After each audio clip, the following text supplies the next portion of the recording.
Assalamualaikum warahmatullahi wabarakatuh. Nama saya Wirayuda. Saya dari Agribisnis Pangan NPM 17754020. Saya ingin mempresentasikan proposal penelitian saya, yaitu yang berjudul Analisis Risiko Produksi Usaha Tani Padi Organik di Desa Rejo Asri, Kecamatan Seputiraman, Kabupaten Lampung Tengah. Dalam penyusunan proposal saya ini, saya dibimbing oleh Ibu Fadila Margasati SSI MSI selaku dosen pembimbing satu saya. Lalu saya juga dibimbing oleh Ibu Nuni Anggraini SPMSI selaku dosen pembimbing dua saya. Outline dari penelitian saya yaitu pendahuluan, tujuan pustaka, metode penelitian, hasil pembahasan, kesimpulan, dan saran. Yang pertama, pendahuluan, latar belakang. Sektor pertanian, terutama di Indonesia, merupakan sektor yang penting dan dibutuhkan oleh masyarakat Indonesia. Karena sektor ini berkaitan dengan pendapatan dari masyarakat yang sebagian besar tergantung pada sektor pertanian ini. Sektor pertanian memiliki beberapa jenis subsektor, diantaranya yaitu subsektor peternakan, subsektor perikanan, subsektor perkebunan, subsektor kehutanan, dan subsektor tanaman pangan. Dari kelima subsektor itu, mereka memiliki peran masing-masing yang sangat penting. Namun subsektor yang tidak kalah penting yaitu subsektor tanaman pangan, yang di dalamnya mencakup tanaman padi-padian yang merupakan salah satu tanaman kebutuhan pokok bagi masyarakat. Pertanian di Indonesia masih menggunakan metode konvensional yang dilakukan secara berkepanjangan, yang dapat mengakibatkan atau memberikan dampak negatif pada lingkungan. Maka dari itu pemerintah melakukan kebijakan dengan mengarahkan pertanian menuju pertanian berkelanjutan. Implementasi dari pertanian berkelanjutan ini yaitu salah satunya yaitu pada pertanian organik. Pertanian organik ini sudah sesuai dengan kebijakan pembangunan pertanian nasional, yaitu pembangunan pertanian yang berkelanjutan atau Sustainable Agriculture Development. Namun dalam pertanian organik ini mengalami beberapa permasalahan, yaitu salah satunya fluktuasi harga, karena produk pertanian organik ini memiliki label yang cukup tinggi. Selain itu juga produk dari pertanian organik ini memiliki harga yang lebih mahal, maka tidak semua jenis konsumen dapat mengonsumsi atau menggunakan produk organik ini. Provinsi Lampung merupakan salah satu provinsi sebagai produsen beras terbesar yang cukup diperhitungkan di Indonesia. Karena Provinsi Lampung dapat dikatakan juga sebagai salah satu lumbung beras di Indonesia. Jumlah produksi padi di Lampung cukup tinggi, maka dapat dikatakan Provinsi Lampung ini seharusnya bisa memenuhi kebutuhan pangannya dengan baik. Namun karena metode yang digunakan di Provinsi Lampung ini masih menggunakan metode konvensional, maka masih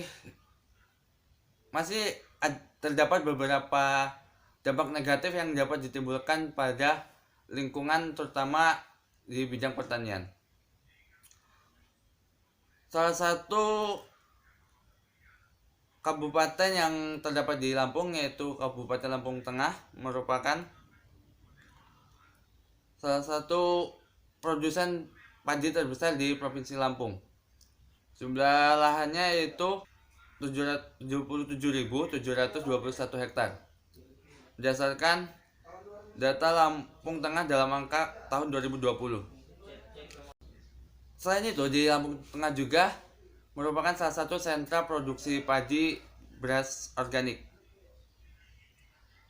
Dengan datanya yaitu data lahan dan produksi produktivitas berdasarkan padi organik berdasarkan kecamatan di Kabupaten Lampung Tengah berdasarkan bantuan dari pemerintah.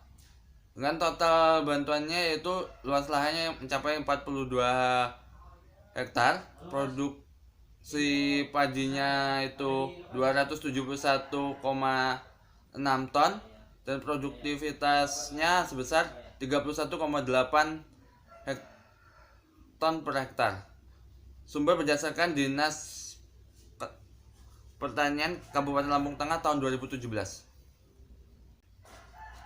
Kabupaten Lampung Tengah yang menjadi salah satu sentra produksi padi organik terdapat pada Kecamatan Seputiraman. Salah satu Kecamatan Seputiraman dengan produksinya capai 66 ton pada tahun 2017. Desa yang menjadi salah satu lokasi penelitian ini yaitu Desa Rejo Asri, merupakan salah satu desa yang membudidayakan padi organik. Namun dalam budidaya padi organik mengalami beberapa permasalahan, diantaranya yaitu serangan hama dan penyakit, cuaca dan iklim yang tidak dapat diprediksi, dan juga produksi padi organik yang berbeda dengan produksi padi sawah biasanya. Maka dari itu dapat ditarik kesimpulan dalam proses produksinya padi organik ini memiliki resiko produksi yang cukup tinggi.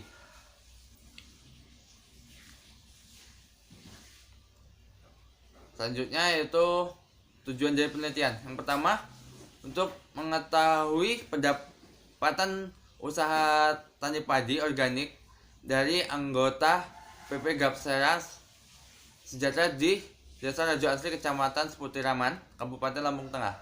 Dan yang kedua yaitu mengetahui resiko produksi usaha tani padi organik pada anggota PP Gapsera Sejahtera Mandiri di Desa Rejo Asri, Kecamatan Seputiraman, Kabupaten Lampung Tengah.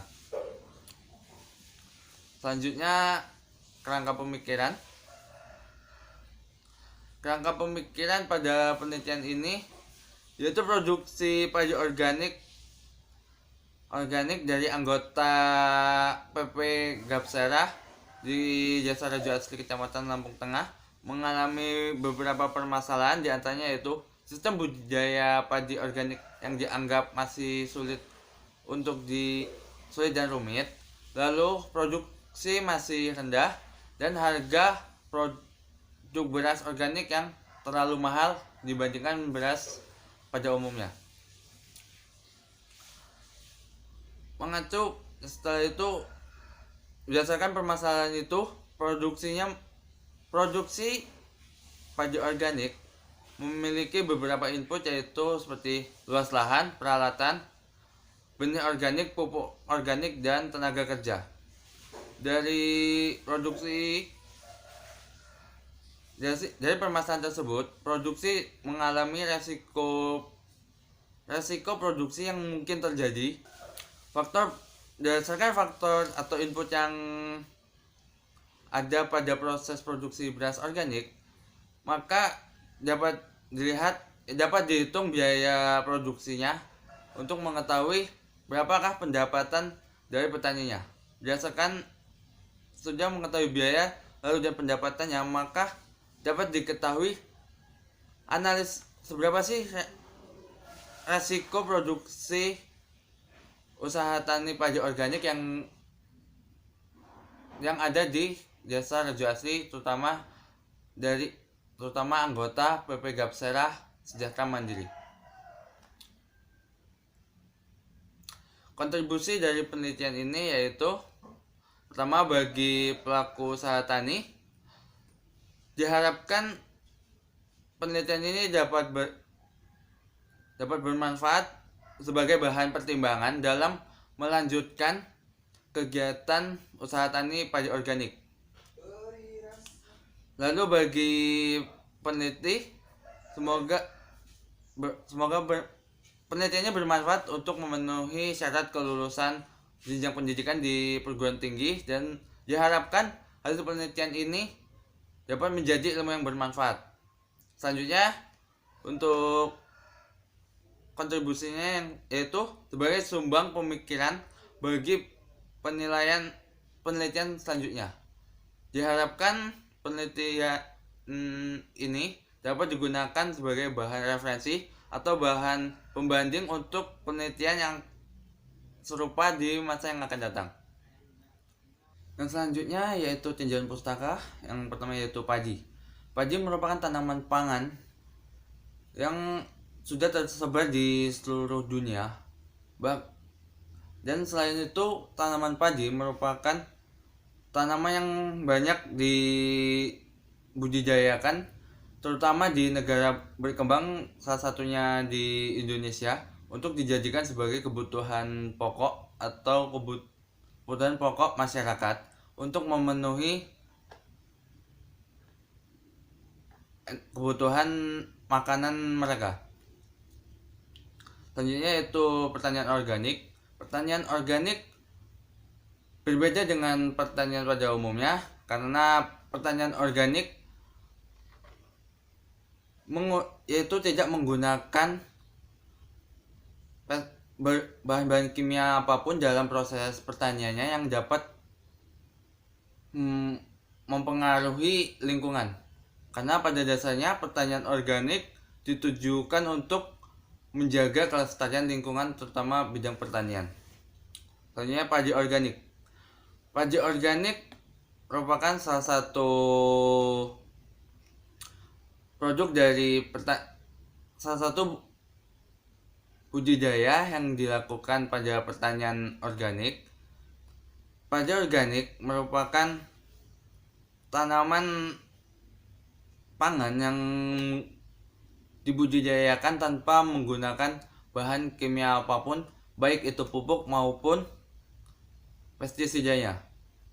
Dalam proses budidaya padi organik, faktor-faktor produksinya sangat diperhatikan, karena dalam proses dicap sebagai padi organik itu harus memenuhi beberapa kriteria yang harus terpenuhi. Selanjutnya yaitu konsep usaha tani, merupakan pengkoordinasian atau bagaimana cara kita mempelajari dalam pemanfaatan faktor-faktor produksi seperti luas lahan, input produksi benih, ataupun tenaga kerja yang dialokasikan atau diberdayakan dengan sebaik mungkin agar memenuhi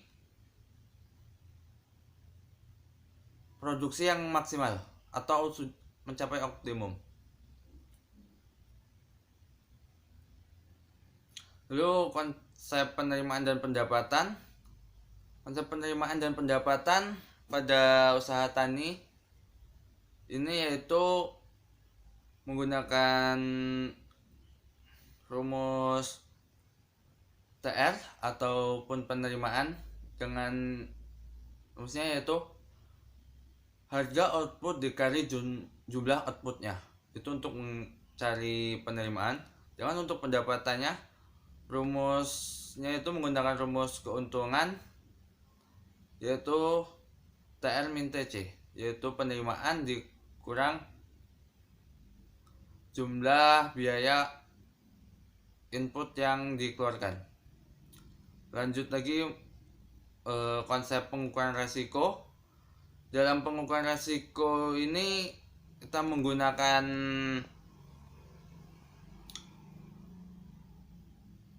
koefisien variasi sebagai metode pengukurannya, di mana metode ini dapat mengetahui seberapa besar resiko yang terjadi dalam usaha tani yang akan dilakukan, yaitu kajian penelitian terdahulu. Saya mengutip dari Hapsari tahun 2017 dengan judul penelitiannya yaitu analisis resiko pendapatan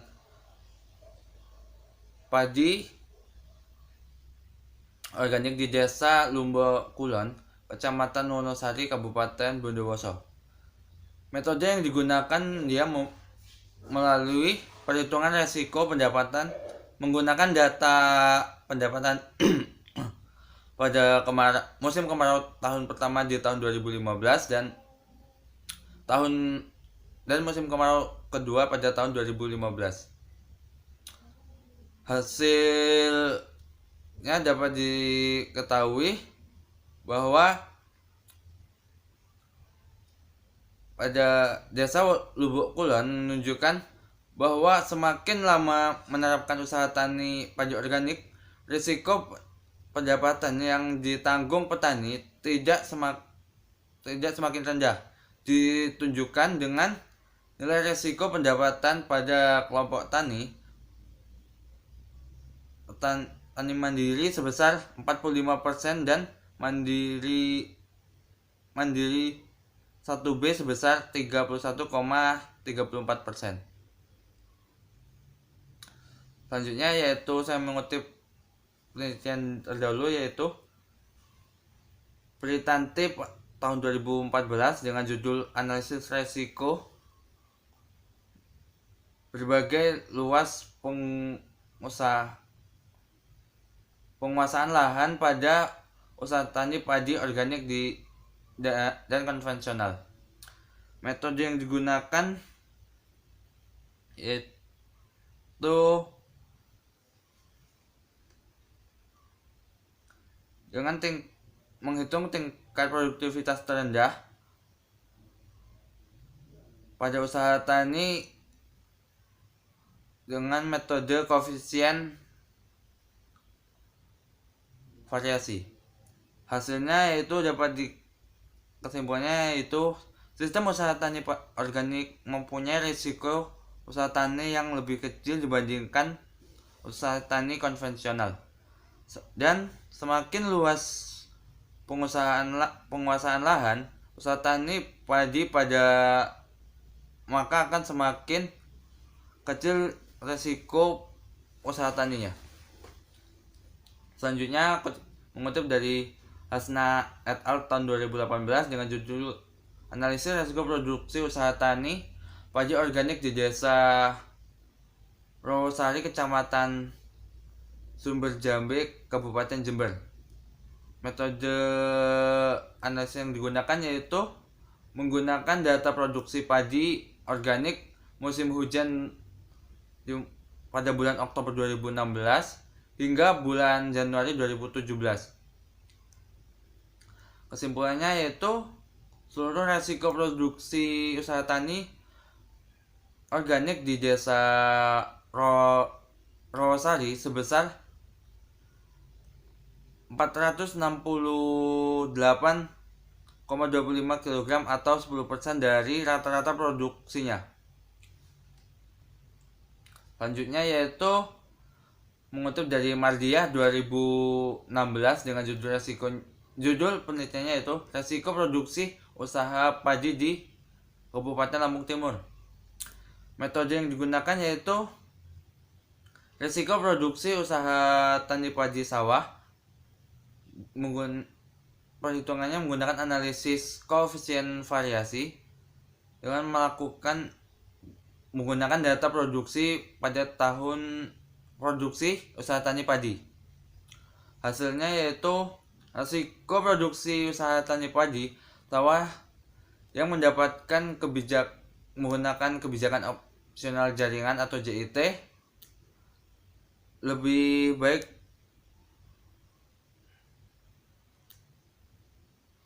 lebih kecil dibandingkan dengan tidak menggunakan kebijakan JIT. Selanjutnya yaitu metode penelitian. Penelitian ini diambil di Kabupaten Lampung Tengah, Kecamatan Seputiraman, lebih tepatnya di Desa Rajo Asli, Kecamatan Rajo Asli.